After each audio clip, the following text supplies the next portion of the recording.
Joining us right now is Verizon's chairman and CEO, Hans Vestburg. And Hans, it's great to see you. I know it's been a really busy time for you all. We do appreciate your time today. Thank you. Good morning to all of you.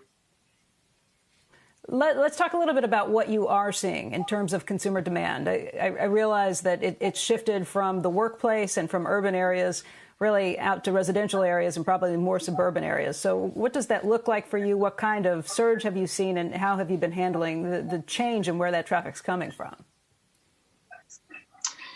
If you look at the network, I think from pre-COVID and comparing right now, we're up 1,200% on the collaboration tools in the network. That would be video conferencing and all other types of tools. So it's an enormous increase of use of those types of applications.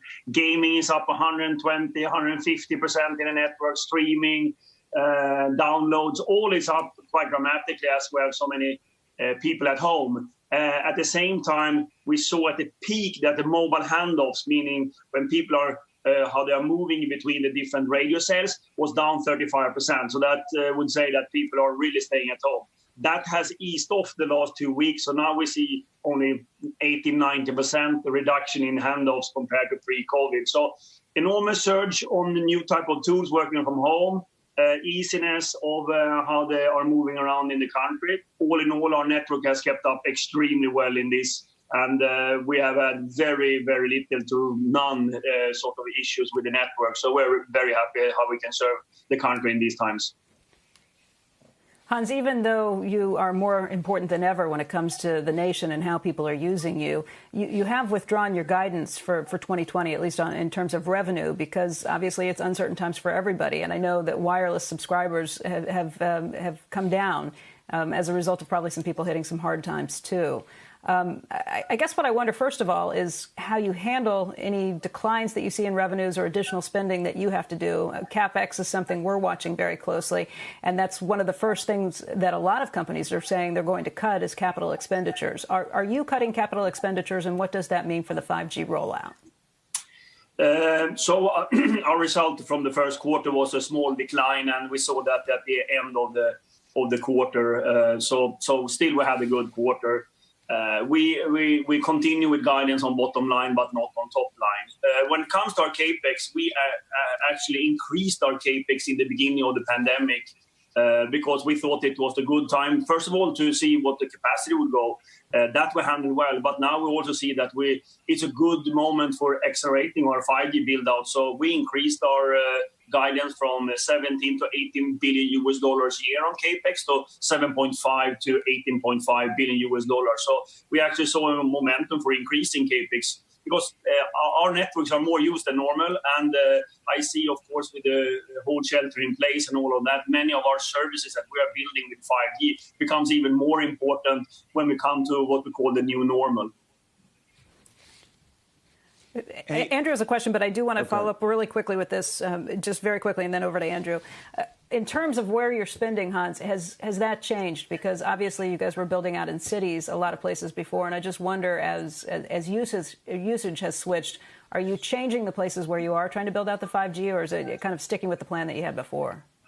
I stick with the plan we had before. We are going for 60 markets this year, 5 times more 5G radio base stations. 10 cities with the 5G home and 10 mobile edge compute centers. All that we're sticking to. So the rollout is going as planned.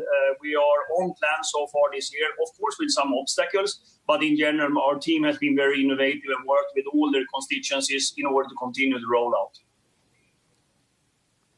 Hey, Hans, I have a couple questions. One is, I imagine there are consumers that can't pay their bill. And the question I was going to ask is, do you turn the service off? Does the service maintain for several months? Are you negotiating with consumers, both businesses and individuals? How does that work? This is unprecedented times, and you need to take unprecedented actions. We are not disconnecting anyone. It is so important to be connected in these days.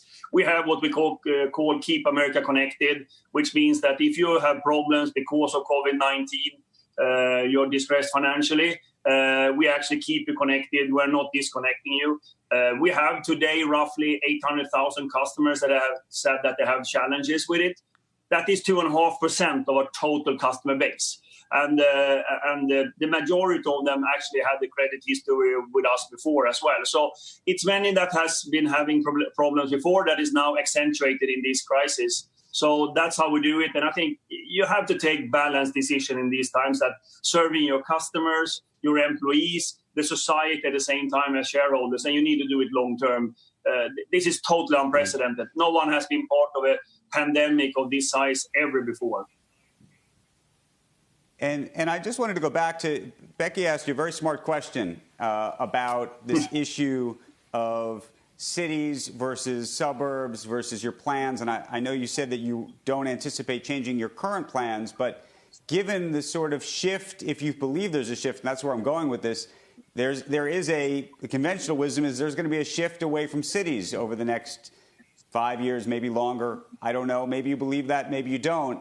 And how you think that's going to weigh on thinking, maybe not changing your plans today, but changing your plans in the future about what that rollout, build out looks like, getting to rural areas that may not have been connected historically. Sort of how do you think work changes as a result, and therefore what Verizon has to do? So two things here. Number one, the headroom in our network is equally large as today as it was before this pandemic. So that means that we have already a very good resilience in our network, and it's performing fantastically great. So that we don't need to change, because we're actually handling the traffic right now when everybody's home. But what we really see is going to happen is that some of the barriers of transformation in our society will happen over time. And that's, of course, telemedicine will happen.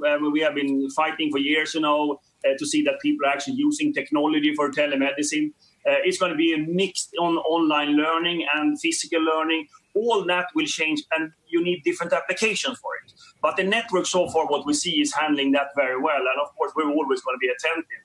But there's going to be definitely behaviors in our society that's going to continue over this. Many of them are really, really good for our society. So each and everyone can get the same access to healthcare, to education. And this is both in the US, but of course globally. So I think that some of the things that we are fighting over time to use mobility, broadband and cloud services in order to be efficient and make sustainable sort of solutions, that's going to happen after this pandemic, whenever it's over, or the new normal. Hey, Hans, we're only about 2 months into this, and we're finally, I think, probably getting to the point where people have gotten into routines. Maybe we've gotten our arms around how some of this is working. But I wonder if you can maybe walk us through a little bit about what happened when you first started seeing these increases. You say 1,200% increase in usage onto the network. I mean, that must have been unbelievable to watch in the early days as that was ramping up. What happened? What did it look like, and how did you all react? So, unfortunately, Verizon is very used to crises and natural disasters. And every natural disaster, the traffic is sort of totally changed, and it's new type of application. So we have a crisis management that we initiated extremely early on in the beginning of February. So we monitor that all the time, and so that we can actually have. The main challenge we had was, of course, customers that had not prepared themselves for working from home, or moving the loads to a different place, like facilities that the government are setting up, these emergency centers, etc., where the coverage was not done, or they didn't have the technology. That was what the challenge was in the beginning. Right now, if I look week over weeks, we actually have decline of usage of gaming, we have decline on downloads, collaboration tool is flat. So we are in a steady state right now. But in the beginning, it was more the preparedness of our customers in order to have both the technology and the capacity in the places they were. And our team made it fantastic and sorted out with all the customers, so they had all the equipment and all the types of capacity they needed. You know, when you talk about the idea that you're spending even more on Capex at a time when you may be seeing revenue decline just because of the difficulties in trying to see through this, I'm always interested in how every company is approaching this. If you're not going to cut Capex, are you cutting salaries? Are you going to institute layoffs? Or are you going to tell shareholders that they're just going to have to wait and ride this out until earnings come back to normal? No, we have not announced any of those. We are continuing executing our strategy. Remember, we haven't closed. I mean, I still have later this week we're going to have 50% of our stores open because they are of essential character. We have our field engineers out there handling the network. People are using our network. We are critical infrastructure at this moment. Of course, the hospitals and that is even more important, but after that is the broadband. So we are continuing to execute on our strategy. We actually work very normally in our company. Of course, we take care of our employees, and we have number one priority, the health and safety of them. But we have not taken any decision to cut any cost or dividend, something like that. We're in a good place. We actually are executing in order to be stronger coming out from this, given what we're doing in our business. But we also are helping our customers in this time. We're helping our society in this time, which you should do, because this is unprecedented times. Right. Hey, Hans, I just wanted to ask about the rollout and rapidity with which you think that 5G is going to come out. And the reason I ask is the big expectation was come this fall, Apple would be coming out with an iPhone for 5G. It was going to, people talk about it as being a super cycle that was going to really hasten the rollout of 5G. Other phones are already out, of course, but I don't think there's been the true pickup just yet. The question is sort of how you see the fall in that context, because you're going to have customers imaginably with less money, so that might hurt demand, but at the same time, you might have an issue where more people are either working from home or needing to be in different places, and so maybe that will push demand, and sort of how you think about that push-pull, if you will, come this fall. In the beginning of the year, we talked about there's going to be 20 new 5G devices coming out this year, and all of them will have the millimeter wave or the ultra-wideband, 5G ultra-wideband. Those plans has not changed. We are rolling out our network, both with the millimeter wave, but also the plans for having natural coverage still this year.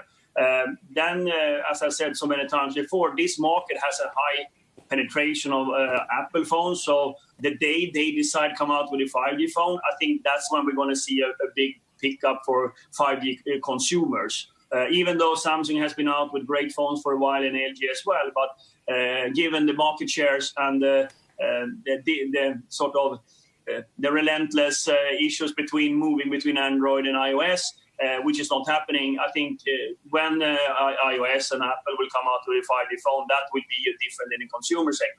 Then we need all to follow what's going to happen in the future, what the consumer sentiment will be, etc. But we are preparing ourselves for, because people really need even better connectivity, more throughput, speed, and lower latency. So I think that's something that is also a demand. Of course, it's always going to be weighed against your economical purchase power. But ultimately, it's time to really make 5G being big, and that's why we are continuing our plans. Hey, Hans, one more quick question. This came from Twitter, and it's a good one because it kind of gets at the idea of what you're seeing in the broader economy right now. This viewer writes in, what % of your customers right now are unable to pay their bills? It's 2.5%. And as I said, the majority of them already had a credit history with us, 800,000. And what we saw when we reported the first quarter, of course, we saw some challenges for them to pay their bills. The last 2 weeks, we have seen an improvement, not any substantial, but at least it's not going on the other direction. We're seeing improvements on the payment cycles from our customers that are stressed in this time for COVID-19. So that's what we have, 2.5% of our customers, but the last couple of weeks, a little bit positive sort of development, how they pay their bills. Yeah, that's a good sign for what that means for the economy. Hans, I really want to thank you for your time. We appreciate it. It's good talking to you. Thank you very much.